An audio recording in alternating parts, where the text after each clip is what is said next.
Good evening, Sean. Well, morning when you're going to be seeing this. After still dealing with some COVID problems, see our video from a few days ago. Lo and behold, as I turn in, I get a lovely little ding with your question, which, for those wondering, go watch it right there. As far as police brutality goes, I think there is one issue underpinning that as well. And quite frankly, that's power. Now, I don't know about you, Sean, but every police officer I get, I have a hard time trusting for the simple fact that they wouldn't have wanted this job if they didn't just want power. Somebody was bullied in high school, or somebody was a bully and wanted to keep doing it. Those issues get compounded with the warrior mindset training that a lot of these officers get put through. And a little tidbit that a lot of people forget is back in 2004, during the Bush administration, the FBI and CIA were warning that white supremacists and hate groups were joining police offices in record fucking number across the country. They even said this was going to be an issue. This is Bush Jr.'s White House. But it almost seems to go even deeper than this, more than just policing. These same issues we have with our politicians. They are just as power hungry and have a desire to control just as much as any cop anywhere in this country does. And yes, power is supposed to be given to the people, by the people, for the people, but routinely, like if you look at the way we run our country, somebody could become president with as little as 33.9% of the vote. Things prone to abuse, that is. What am I even saying then?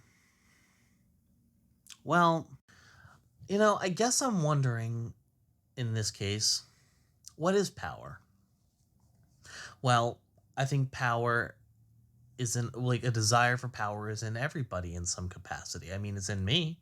I have the desire to have power over my future, both professional and financial.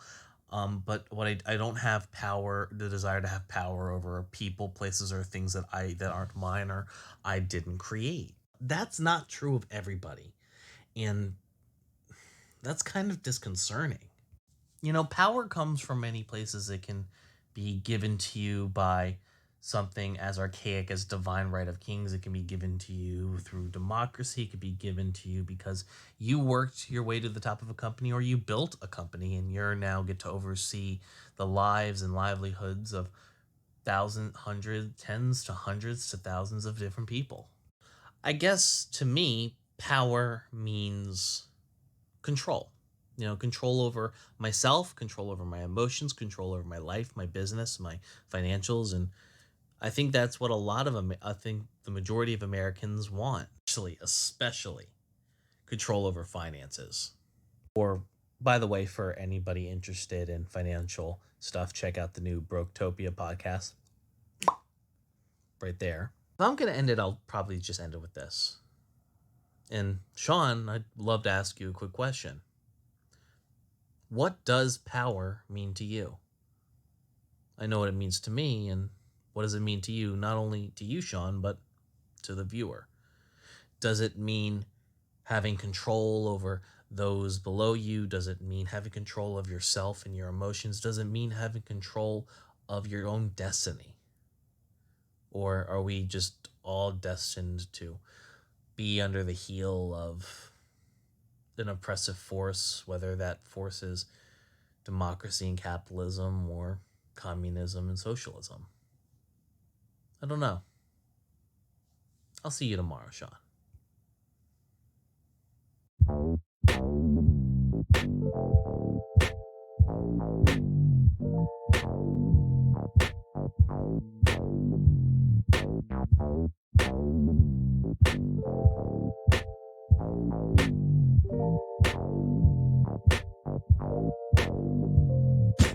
Poggers.